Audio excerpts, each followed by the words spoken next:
Hello दोस्तों, मेरा नाम है रंजन और आप देख रहे हैं मेरा यूट्यूब चैनल एग्ज़ाम टाइम। स्वागत है आपका मेरे यूट्यूब चैनल एग्ज़ाम टाइम में। आज हम देखने वाले हैं एक कविता जिसका नाम है तोर खातिर। तोर खातिर कविता को लिखा है डॉक्टर उमेश नंद तिवारी ने। डॉक्टर उमेश नंद तिवारी के द्वारा लिखी गई ये कविता बहुत ही सीख देती है हम लोगों को, और हम लोगों को समाज में क्या स्थिति है ये भी बताने की कोशिश करती है। खैर, सबसे पहले हम कविता को पढ़ेंगे, उसके बाद इसके अर्थ को जानने की कोशिश करेंगे। कविता तोर खातिर डॉक्टर उमेश चंद तिवारी के द्वारा लिखी गई है। तोर खातिर जीव जान लगाए के जूता बना ली हम, एक दिन एह परलक हमर मुड़े। रात दिन एक कैर के आँख फोर के लुगा बना ली हम, तोर खातिर मुदा एक दिन तोर उतरन के पिंध ली हम। पसेना बहाय के माटी से सोना उपजली, अन्न के ढेर लगा ली, भंडार भर ली तोर खातिर, एक दिन आपन थारी में तोर जूठन पाली। ना चाही सोना चांदी ना महल चाही, प्यासल के पानी भूखल के रोटी मीठा बोली चाही। जान हाजिर है तोर खातिर मुदा लहू लहू है एक, फर्क नहीं जन्म कर माइन ले तो फर्क है कर्म कर।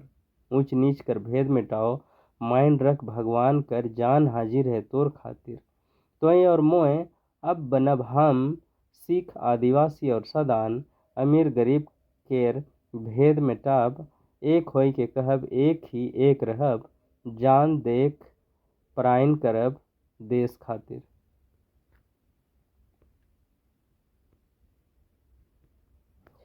तो ये बहुत ही सुंदर कविता है डॉक्टर उमेश नंद तिवारी के द्वारा।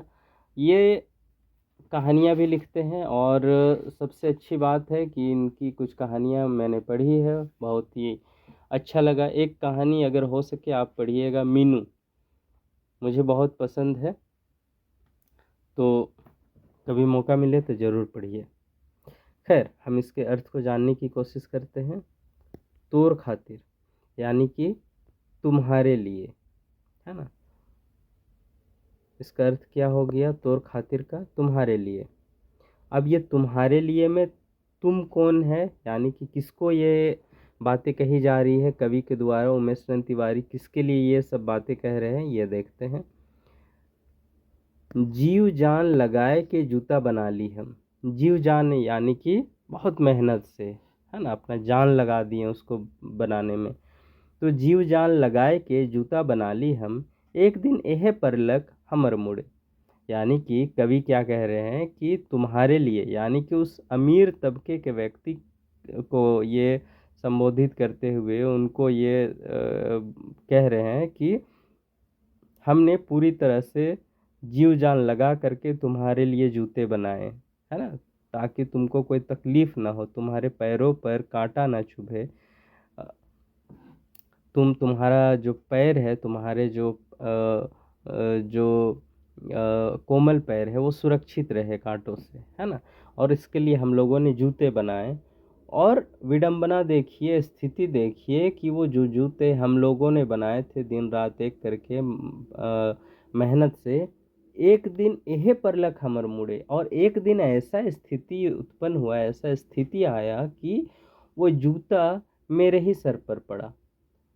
यानी कि हम आपको पूरी सुविधा देने की कोशिश कर रहे हैं, हम आपको अ, अ, आपके लिए काम कर रहे हैं, और बदले में हमें क्या मिल रहा है? वही डांट फटकार, है ना। तो कहने का मतलब है कि कभी तंज कस रहे हैं उन अमीरों को, तंज कस रहे हैं उन रईस जादों को, तंज कस रहे हैं उन बड़े तबके के लोगों को जो जिनके पास धन दौलत रुपये पैसे अकूत भंडार है जिनके पास।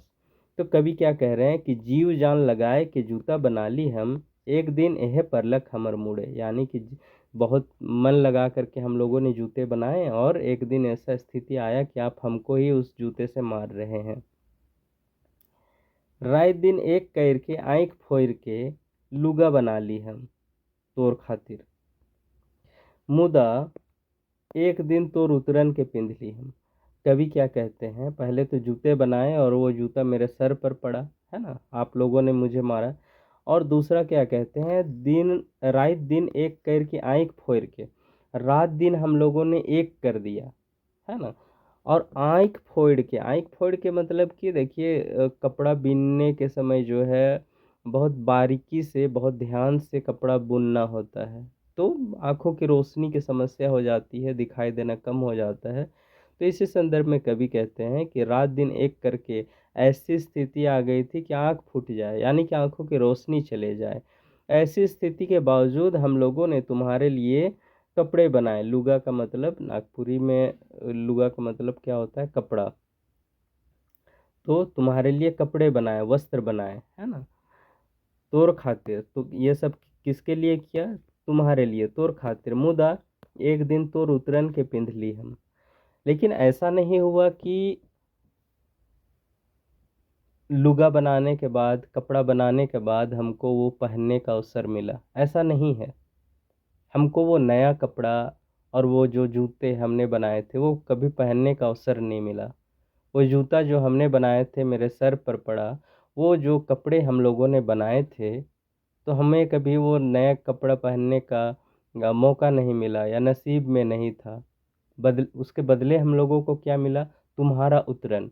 यानी कि तुम लोगों ने जो कपड़े उतार दिए, शरीर से पहनना छोड़ दिया, बस वो हम लोगों को मिल गया। आगे क्या कहते हैं कवि, पसीना बहाए के माटी से सोना उपजा ली। ठीक है। पसीना बहाए के माटी से सोना उपजा ले। पसीना बहाए के का मतलब क्या हो जाएगा, बहुत मेहनत से, है ना, बहुत मेहनत से। पसीना बहाना यानी मेहनत करना। पसीना बहाए के माटी से, इस मिट्टी से सोना उपजा ली। मिट्टी से सोना उपजाना का मतलब क्या हो गया, अन्न उपजाना।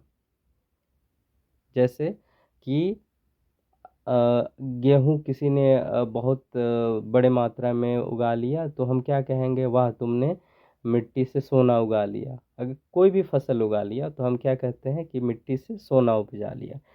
तो यहाँ कवि क्या कहते हैं कि एक दिन तोर उतरन के पिंदली हम, फिर क्या कहते हैं, पसेना बहाए के माटी से सोना उपजा ली, अन्न के ढेर लगा ली, भंडार भर ली तोर खातिर। क्या कह रहा है कि पसेना बहाए तुम्हारे लिए, और माटी से हम लोगों ने सोना उपजाया, यानी कि अन्न उगाए, है ना। और ऐसा हुआ कि अन्न का जो है ढेर लग गया, ऐसा लगने लगा जैसे ये कोई कोई बड़ा जो है भंडार वो भर गया है ना। ये सब किसके लिए किया गया, ये सब तुम्हारे लिए किया गया। तुम्हारे लिए यानी कि अमीर तबके के लोगों के लिए, है ना, जो बड़े बड़े लोग हैं, जो शहरों में रहते हैं, जो रुपये पैसे से जो परिपूर्ण हैं, उनके लिए, है ना।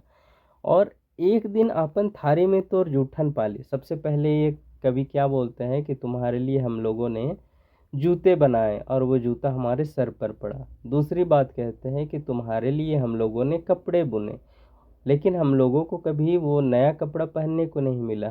हमें क्या मिला, हमें उतरन मिला, है ना, छोड़ा हुआ कपड़ा मिला। तीसरी बात कहते हैं कि तुम्हारे लिए हम लोगों ने बहुत मेहनत की, पसीना बहाया और अन्न उपजाए। तुम्हारे जो भंडार है, अन्न का भंडार है, वो भर दिया। लेकिन बदले में हमें क्या मिल रहा है, तुम्हारा जूठा, है ना, तुम्हारा छोड़ा हुआ भोजन हम लोगों को मिल रहा है। आगे कवि बहुत बड़ी बात कहते हैं, है ना। कहते हैं कि नी चाहिए सोना चांदी, है ना। कवि क्या कहते हैं, हम लोगों को सोना चांदी नहीं चाहिए। जो मजदूर तबके के लोग हैं, क्या वो सोना चांदी चाहते हैं, क्या वो बहुत अकूत धन चाहते हैं, नहीं। नी चाहिए सोना चांदी, ना महल चाहिए। क्या कहते हैं कि हम लोगों को कुछ नहीं चाहिए, यानी कि हम लोगों को सोना चांदी जैसा कुछ बहुत धन नहीं चाहिए, ना ही हम लोगों को रहने के लिए कुछ बड़ा महल चाहिए। पियासल के पानी, भूखल के रोटी, मीठा बोल चाहिए, है ना। पियासल को क्या चाहिए, जिस तरह से प्यासे को पानी चाहिए होता है, भूखे को रोटी चाहिए होता है ना, उसी तरह हमें क्या चाहिए, बस मीठा बोली चाहिए, है ना।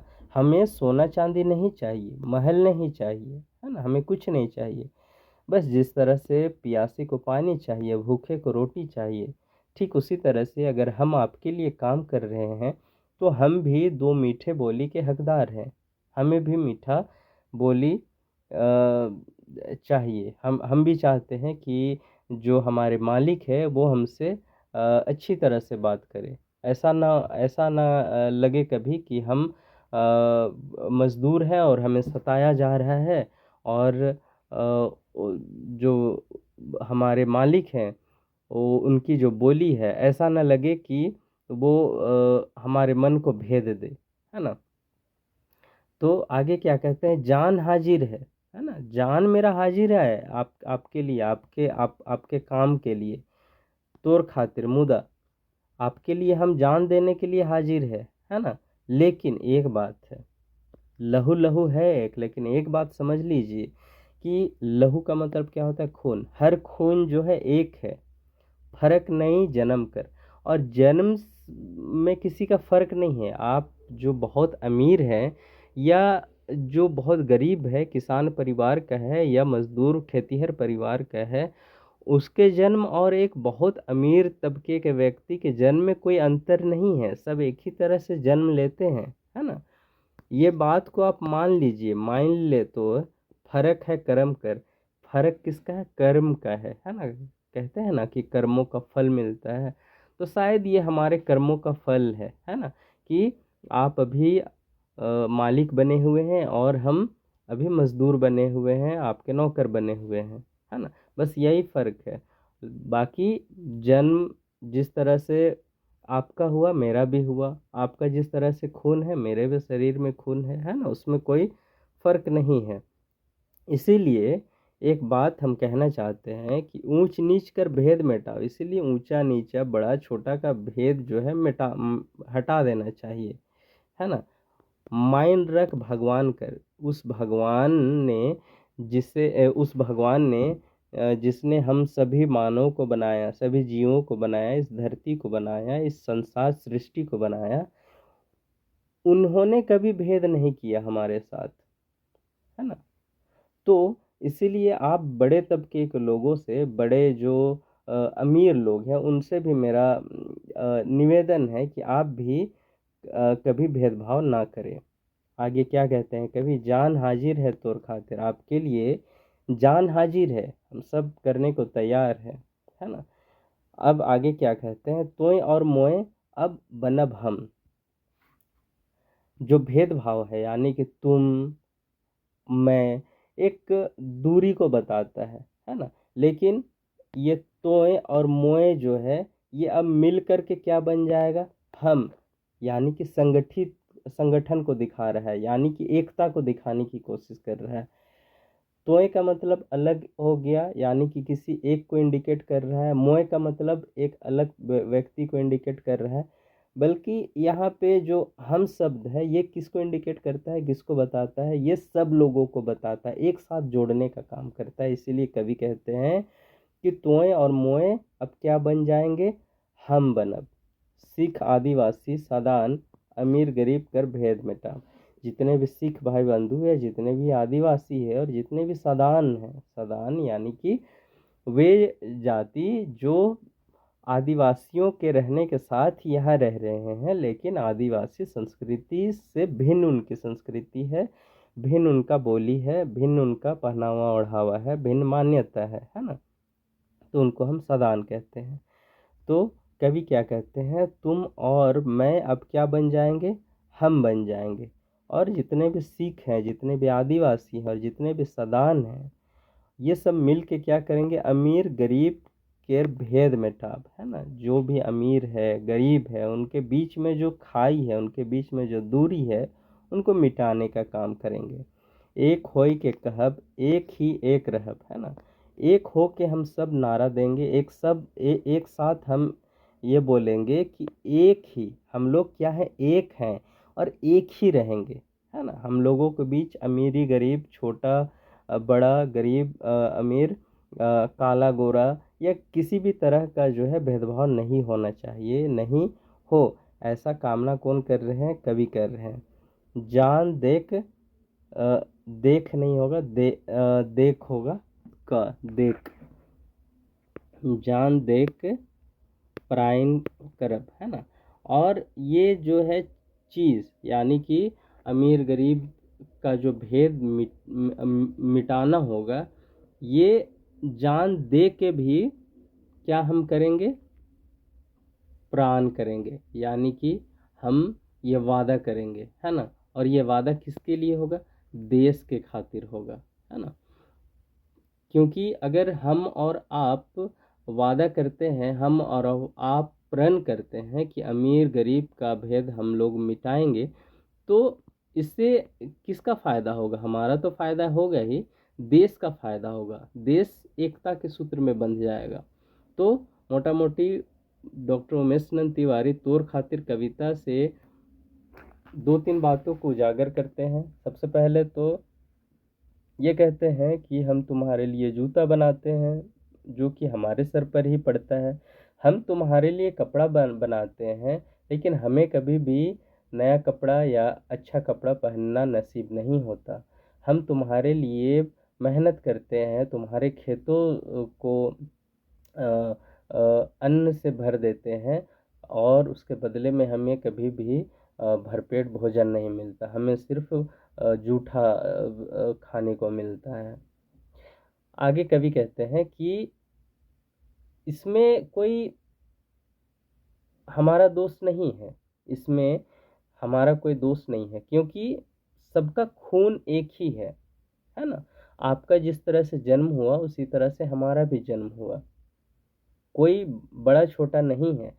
और ईश्वर ने, भगवान ने जब हम लोगों को बड़ा छोटा नहीं बनाया है, तो हम कौन होते हैं एक दूसरे के बीच भेद पैदा करने वाले। इसीलिए आओ हम क्या करें कि जो दूरी है, यानी कि तुम और मैं वाला जो दूरी है, वो दोनों को मिटा करके क्या बन जाए, हम बन जाए, यानी कि एकता के सूत्र में बन जाए। जितने भी आदिवासी हैं, जितने भी सिख समुदाय के लोग हैं, जितने भी सदान हैं, अब क्या करें, एक प्रण करें, एक फैसला करें कि हम लोगों के बीच में जो अमीरी गरीबी का भेदभाव है, जो भेद है, उसको मिटा दे और हम सब एक हो जाएं। और एक होने से क्या हो जाएगा, हमारा देश विकसित हो जाएगा, हमारा देश आगे बढ़ेगा, है ना। बस ये छोटी सी कविता है। तो आपको ये मेरा कविता कैसा लगा, आप मुझे कमेंट बॉक्स में लिख करके बताएं। अगर अच्छा लगा हो तो कमेंट बॉक्स में लिखिए, ना अच्छा लगा हो फिर भी मुझे कमेंट बॉक्स में लिख कर बताएं कि इसमें क्या सुधार की जा सकती है। मैं हूं रंजन और आप देख रहे थे मेरा यूट्यूब चैनल एग्ज़ाम टाइम। जल्दी मिलेंगे, तब तक के लिए नमस्कार, जोहार।